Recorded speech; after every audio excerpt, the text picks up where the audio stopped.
నటుడు సందీప్ కిషన్ పార్ట్నర్ గా ఉన్న వివాహ భోజనంబు హోటల్లో ఫుడ్ సేఫ్టీ అధికారులు తనిఖీలు చేశారు. అక్కడ నాసిరకం పదార్థాలు వాడుతున్నట్టు గుర్తించారు. కేసు నమోదు చేశారు. గత కొన్ని రోజుల నుండి హైదరాబాద్ లోని హోటల్స్, హాస్టల్స్, ఫుడ్ సప్లై చేసే కిచెన్ లో అధికారులు తనిఖీలు చేస్తున్నారు. నాసిరకం పదార్థాలు గుర్తించినా, పరిసరాలు పరిశుభ్రంగా లేకపోయినా కేసులు నమోదు చేస్తున్నారు. అలానే వివాహ భోజనంబు హోటల్లో అధికారులు తనిఖీలు చేపట్టారు. అక్కడ చాలా నాసిరకంగా ఉన్న పరిసరాలను, ఆహార పదార్థాలను తనిఖీలు అధికారులు గుర్తించారు.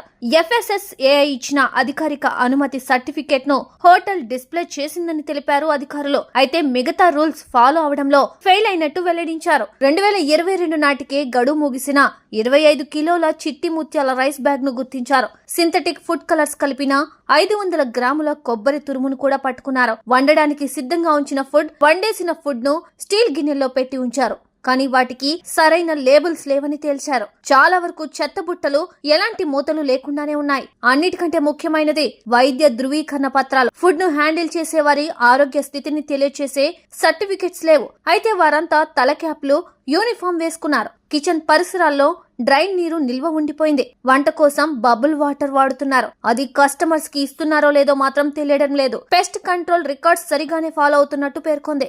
గత కొంతకాలంగా హైదరాబాద్ లోని పేరున్న హోటల్స్, మాల్స్, హాస్టల్స్ లో ఫుడ్ సేఫ్టీ అధికారులు తనిఖీలు చేపడుతున్నారు. దాదాపు పేరున్న అన్ని హోటల్స్ లో నాసిరకం ఫుడ్ పెడుతున్నట్టు గుర్తించారు. వారిపై చర్యలకు ఆదేశాలు జారీ చేశారు.